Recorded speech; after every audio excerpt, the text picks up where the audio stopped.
Je vais vous expliquer. Vous vous rappelez du rêve de Jacob? Quand il lutte, enfin c'est un rêve, il y en a qui se fait un rêve, il y en a qui se fait pas un rêve. Il lutte contre l'ange. D'accord? Comment ça démarre cette histoire? Il sait qu'il va rencontrer Ésaü. Il a peur. Il se retrouve la nuit tout seul. Et là, c'est génial. Là, il fait passer, on dit qu'il fait passer ses 11 enfants. Il n'y a pas écrit. Et pas ses 11 fils. Il n'est pas écrit en effet ses 11 fils.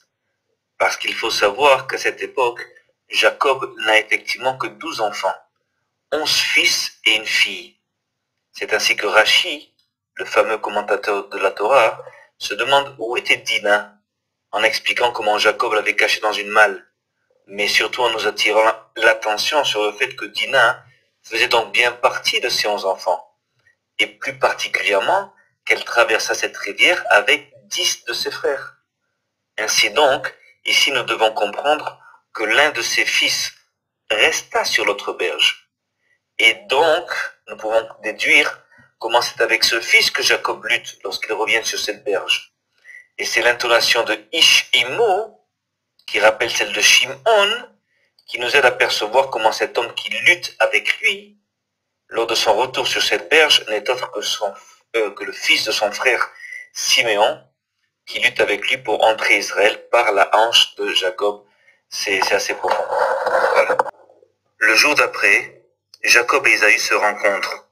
Et là, il est écrit comment Ésaü porta son regard sur les femmes et sur les enfants, et demanda à Jacob, « Qui sont ceux-là pour toi ?» Et d'ailleurs, c'est cette exacte question que Jacob posera à Joseph dans ces mêmes termes lorsqu'il portera son regard sur ses deux fils, Éphraïm et Manassé. Voilà donc Ésaü est là, et d'un ton moqueur demande à Jacob, « Qui sont ceux-là pour toi ?» Mais il sait très bien que, comment s'appelle Siméon et son fils, il le voit. Maintenant, qu'est-ce qui se passe? Il dit cette phrase-là. Il a accepté tous les cadeaux que Jacob lui a fait.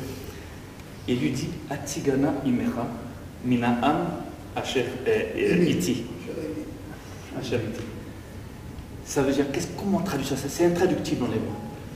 Le mot Atigana en hébreu, les Atsig en hébreu, des fois ça veut dire représenter, des fois ça veut dire distinguer, séparer en élevant. Vous voyez, plutôt distinguer. Et quand on connaît un petit peu les finesses de la langue, on peut traduire ça comme je distinguerai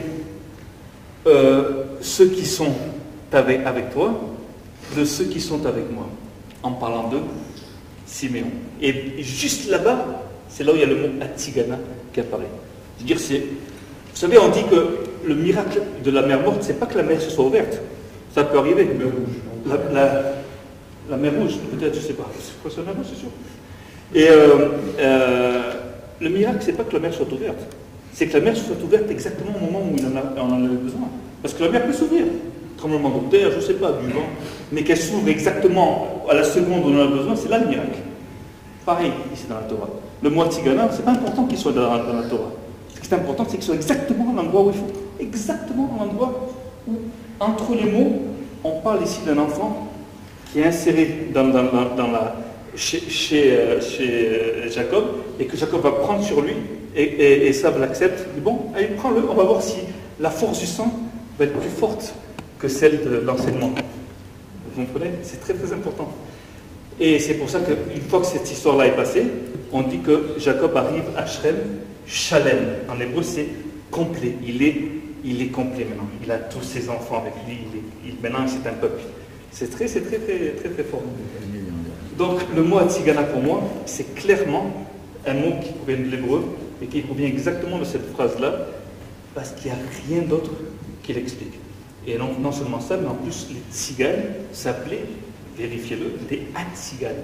Au départ, il y a des textes il y a 400 ans, 500 ans, qui démontrent que c'était des Hatziganes. Et d'où ça vient le mot Hatzigane?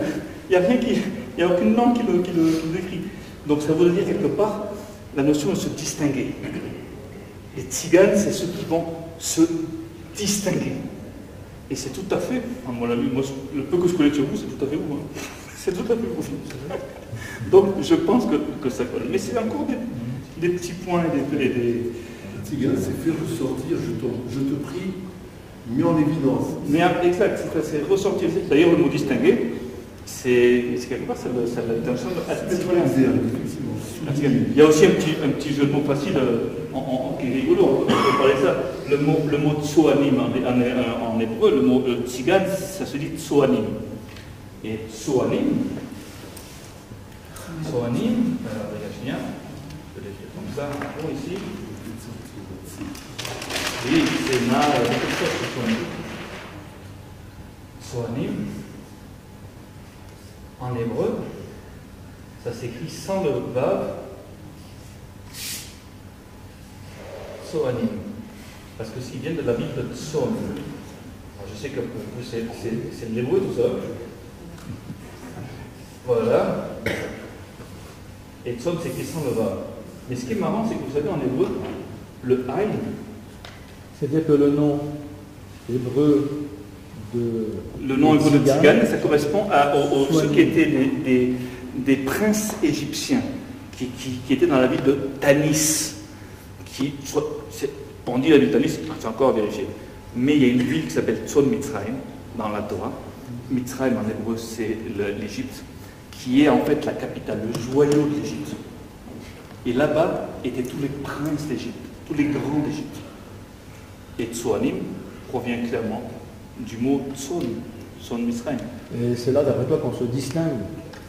À mon avis, non, puisque si pour moi le mot Tzigan provient de ce que dit Ésaü à Yaakov, donc à mon avis, pour moi les gitans, ça va être les gens qui vont, ceux qui vont de Ésaü au sein d'Israël, qui vont se distinguer non seulement de Ésaü, mais aussi d'Israël. Ça va être la crème, pour moi c'est la crème, ça va être dur d'avaler ça pour l'instant, mais c'est la crème de la crème. C'est-à-dire, Judas, c'est l'élite d'Israël. Siméon, ça va être la cerise sur le gâteau, ça va être c'est normal, tout à fait normal. Vous imaginez si vous provenez de l'autre côté. C'est comme si vous disiez par exemple, le serpent dans la Torah, il revient à Dieu. Vous vous rendez compte de ce que ça fait? C'est une bombe. C'est-à-dire l'autre côté qui revient. Mais pas tout le monde, parce qu'il y a une partie qui ne revient pas. Il y a une partie des tziganes qui vont rester avec Ésaü. D'ailleurs, les nazis le disaient. Les nazis disaient qu'il y avait 10% environ des gitans qui ne persécutaient pas. Et ils disaient eux-mêmes, ces gitans-là, ces tziganes-là, c'est comme des Aryens. Et c'était en principe ceux qui étaient sédentaires. Ça, c'est enregistré, tout ça, c'est écrit. Et effectivement, en plus, ce qui est marrant, c'est que dans la Torah, il y a environ 10-12% du peuple de Siméon qui s'en va vers Ésaü. Et nos rahamim, nos sages disent qu'ils s'en vont pour réclamer un héritage. Qu'est-ce qu'ils vont réclamer un héritage chez Ésaü? Si c'est des Juifs, si ils viennent d'Israël, qu'est-ce qu'ils vont faire là-bas? Donc, tout ça, il faut l'analyser, le décanter. Mais là, ce que je voulais juste vous dire, c'est que vous savez, en hébreu, regardez, ça c'est la lettre Ain en hébreu. Quand on la renverse, ça devient la lettre Gimel. G. C'est mignon, ça ne veut rien dire. Hein. Mais vous voyez, si j'écris maintenant ici Tsoanim, et que je renverse cette lettre, alors maintenant j'ai le mot. Tsoanim, j'ai le mot Tziganim. Pardon, ici, voilà, c'est ça. Le Tsoan devient Tzigan. C'est marrant, bon, c'est juste un petit clin d'œil. Oui. Ce qui m'intéresse simplement, c'est que chez nous, nous avons tradition. Les traditions, on les garde, on les écrit. Et il me semble que si effectivement ces tziganes conservent leur tradition, est-ce qu'il y a des écrits? Est-ce qu'ils ont... Ils n'ont pas d'écrit. C'est ça le problème, ils n'ont pas d'écrit. Ils n'ont aucun écrit. C'est ça le problème. Vous avez des écrits. C'est-à-dire qu'on a plein de... Alors chez nous, ce que j'ai expliqué tout à l'heure, c'est que aussi il y a aussi des pasteurs de notre mission qui ont essayé de comprendre aussi d'où c'est qu'on venait.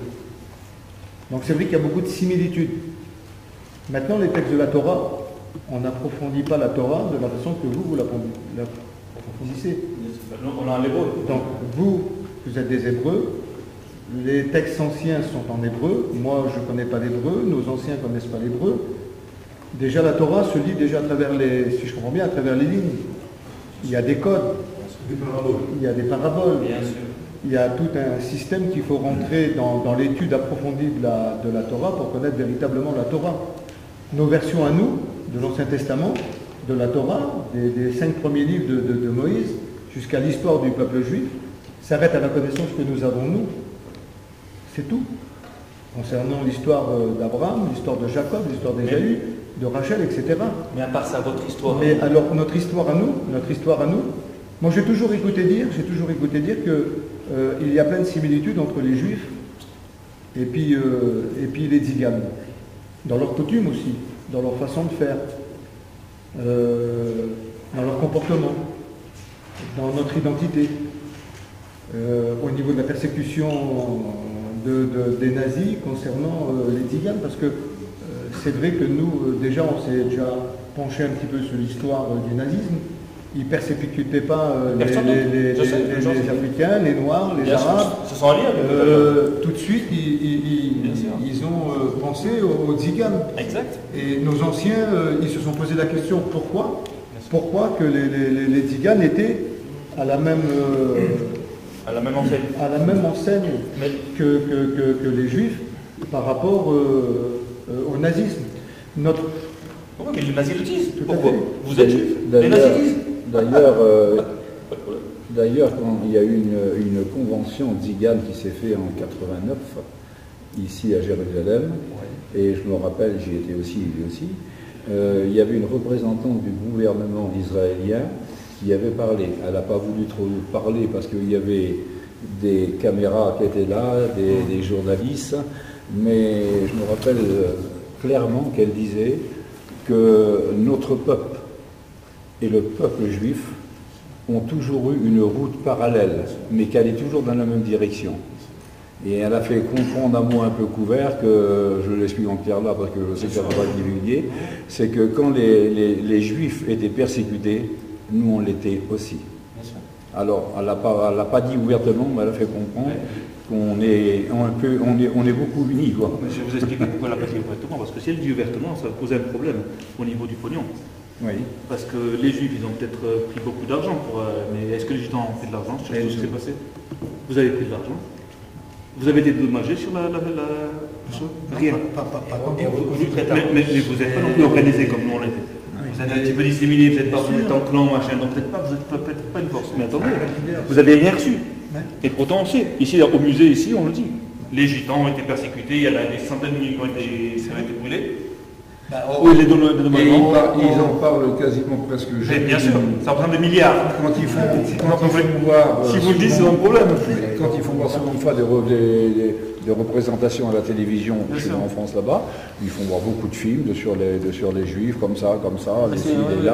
Mais le gitan, ils en voyaient jamais. Bien sûr. Ils en parlent. Parce que s'ils officialisent ça, automatiquement, ils sont obligés de voilà. à mon avis, c'est tout simplement, c'est uniquement de la politique, c'est tout.